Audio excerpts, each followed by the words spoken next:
So fitting. Where's Roethlisberger? Well, he don't play with him. Well, now who's your guy? Derek Carr. Derek Carr. Where is he? Over there. That's how the league almost sees Derek Carr. Who's the quarterback? Where is he? It's very funny. Adorable. And obviously a great show. I'm done. Okay. And we're back after this. What just happened, Jenna? Jenna just gave a Hard Knocks review? That's on a different network that I don't know if a lot of people saw last night. Chris, let me ask you this question. How much do you think Antonio Brown's going to miss Big Ben? I think that any wide receiver appreciates having one of the best that's ever done it. It makes your job so much easier. Now, there are some wide receivers because 9 out of 10 of us are crazy. I'm talking about cray. He got paid his money. He opened up his mouth so he can get out of Pittsburgh, all right? He wanted out, and he got the money, so he can't complain. But he did go down at least a couple tiers as far as his job got far more complicated. Not only with Pittsburgh Steelers, with their ability to be able to run the ball, things that they knew that AB did well, they were able to get him. That's why these last 4-year window is one of the special 4-year windows that we've seen to any wide receiver. John Gruden, I don't think is going to be as committed to getting him the ball as much as the Pittsburgh Steelers have been the last 4 to 6 years. When you've been targeted as much as him, so I believe there are going to be some issues, some growing pains, not only with the quarterback, but John Gruden calling his plays, how many times he's targeted, when he's targeted, and if he's getting enough looks in the red zone. Nick. Chris, you mentioned the last 4-year window. I'll take it 6. Here's AB's last 6 years. Yards, 1,500, 1,700, 1,800, 1,300, 1,500, 1,300. A down year for Antonio Brown is 105 catches and 1,300 yards. That's a bad year for him since he's become Antonio Brown. I think that would be a great year for him this year. I think right now, this moment, if he could sign up for 1,300 yards, he should, because the offense is going to be different. Obviously, the quarterback play is going to be different, and the amount of attention he gets from defenses, even though obviously it's not like he snuck up on people in Pittsburgh, but because Ben's so talented and because they had Le'Veon Bell for a large portion of that 6-year run, they couldn't exclusively focus on Antonio Brown. All of that is going to make his job drastically more difficult. The coverages aren't going to change. He's been double-teamed over the last 6 years, so that's not going to change. They're not going to put a third guy in his area. But what's going to change is the opportunities. When you play on the type of offense that Pittsburgh plays on, the defense, they can only take away so much, and you generate so many first downs. People miss in watching football how important getting first downs is to offensive players. And when you have a lot of talented players, the only way you get your numbers is by getting first down so you're able to stay on the field longer. That's what he's going to miss, and he's going to miss the trust factor. Because most quarterbacks, when you are double-teamed, they are taught to get off. I see 2 opposite color jerseys on one guy. Get off that and go to some other area of the field where we have better matchups. Ben Roethlisberger and the great quarterbacks who have great rapport with that number 1 guy, they will still throw into that area and still have success.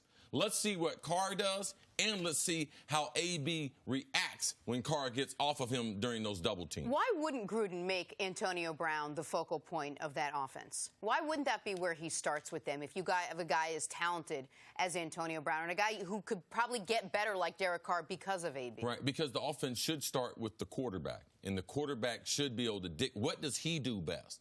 And then let's see if we get overlap of what Carr does best compared to what AB does best. It's more important than the quarterback. AB's already established himself.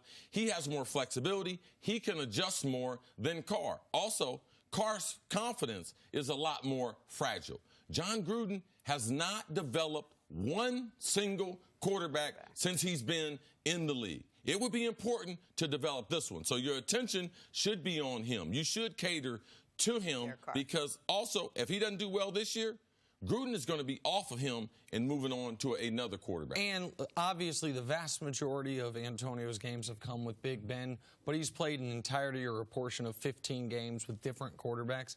Hadn't caught a touchdown for anyone other than Big Ben. His numbers, his targets, his yards, his catches, everything fall off the mountain without Big Ben. Now, part of that's situational. When Big Ben's out, the Steelers become more of a running team. Those quarterbacks are not as talented, except for a few games with Vic when he was playing well, as Derek Carr is right now. But this isn't Brandon Cooks, who's played with a bunch of different quarterbacks and had success with all of them.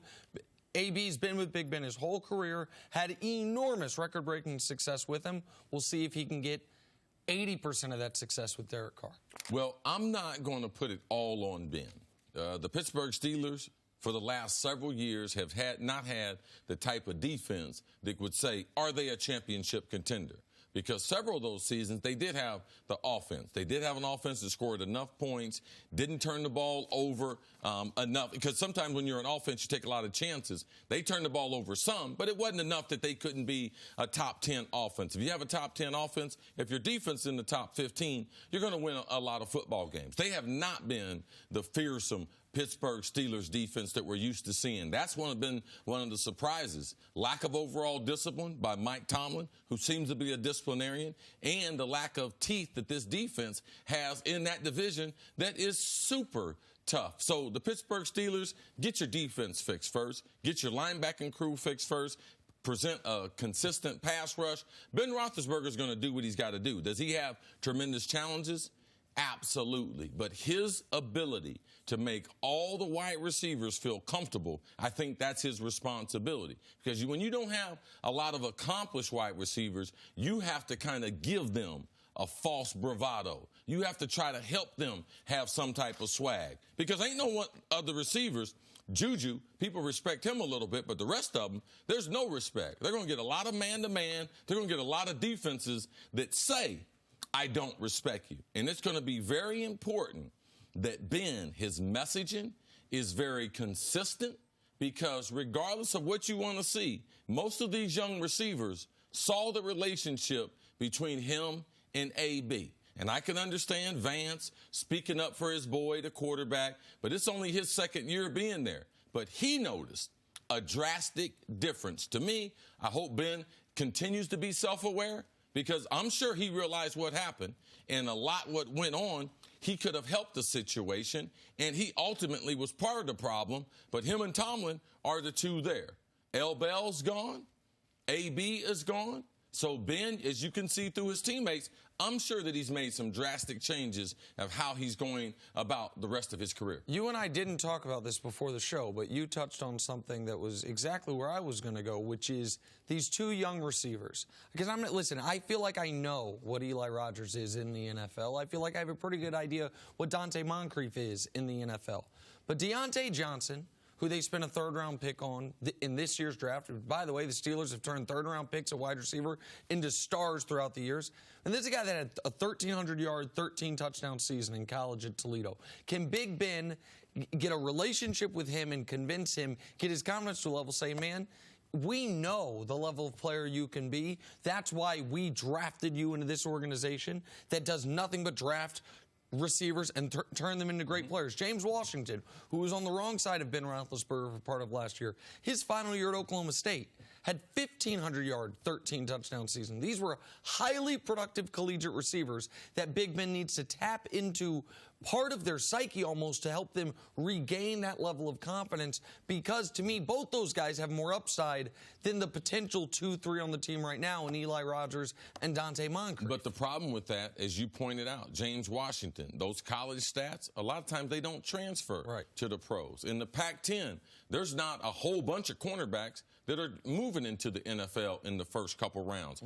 I know in the MAC conference where Toledo plays, there's no corners that are playing in the NFL that he's going against. So the jump in competition, transitioning from college to the pro game at wide receiver is one of the toughest transition. That's why I'm always a little bit leery as far as what are going to be the results, even when you have a veteran quarterback. I would much rather have a hodgepodge of veteran guys than a whole room full of young guys with no real leader in that room. And you said the Pac-12. James Washington, you meant the Big 12 where there's no corners, where he's from Oklahoma State. But yes. The point remains, like that is fair. You see a lot of receivers come out of that conference. Yep. Not a lot of corners come out of that conference. And we see a lot of receivers have 1,500, 1,600 yards, 10 touchdowns, 12 touchdown seasons. And then, right, and doesn't translate fully to the NFL. But then as far as Ben Roethlisberger goes, you have to imagine that maybe some of what we're seeing is this refreshing, renewed sense of optimism that, all right, we're coming in. Maybe the distractions left last year with now Lev Bell playing and Antonio Brown leaving. There's a sense now that this is my team again, and there's no more questions about who team this is. I just wonder how much of that plays into how successful he'll be. Well, I think that could help. But what needs to happen first and foremost is the two things Chris pointed out. Stop throwing to the other team and stop throwing people under the bus. Like, stop. You can't lead the league in interceptions, and you can't blame other people for mistakes, even if they are their mistakes. Because if you're the adult and it's a bunch of kids, guess what? It's the responsibility of the adult. The buck stops with me on the field. Off the field, it can be Tomlin. If they have locker room mayhem, that's Tomlin. But Big Ben has gone the other way on that a lot of the times. Big Ben has gone where even his own mistakes, he blames others. If one of these young guys runs a wrong route and he's asked about it and it results in an interception, Big Ben needs to take that on him, even if it's unfair, because that's what the majority of quarterbacks in this league do. Regardless of the turnover, typically we're getting 30 to 35% turnover on each team every year. But the veteran quarterbacks, the ones we brag about, that have really opened up this window of the greatest throwers ever, a lot of it's because we got 4 or 5 guys over 37. Eli, he's the man on the Giants. The Giants always say that. Phillip Rivers is the man on the Chargers. Drew Brees, Tom Brady, they're all the men. For us to think someone left and now it's Ben Roethlisberger, no. It's been Ben's team. Since Jerome Bettis left, after Hines Ward left, it's been Ben's team. The team reiterated that. He's not here. He's not here. It's always been his team. It's up to Ben to be able to make those adjustments late in his career to be able to provide the type of leadership that this young football team is dependent on him for.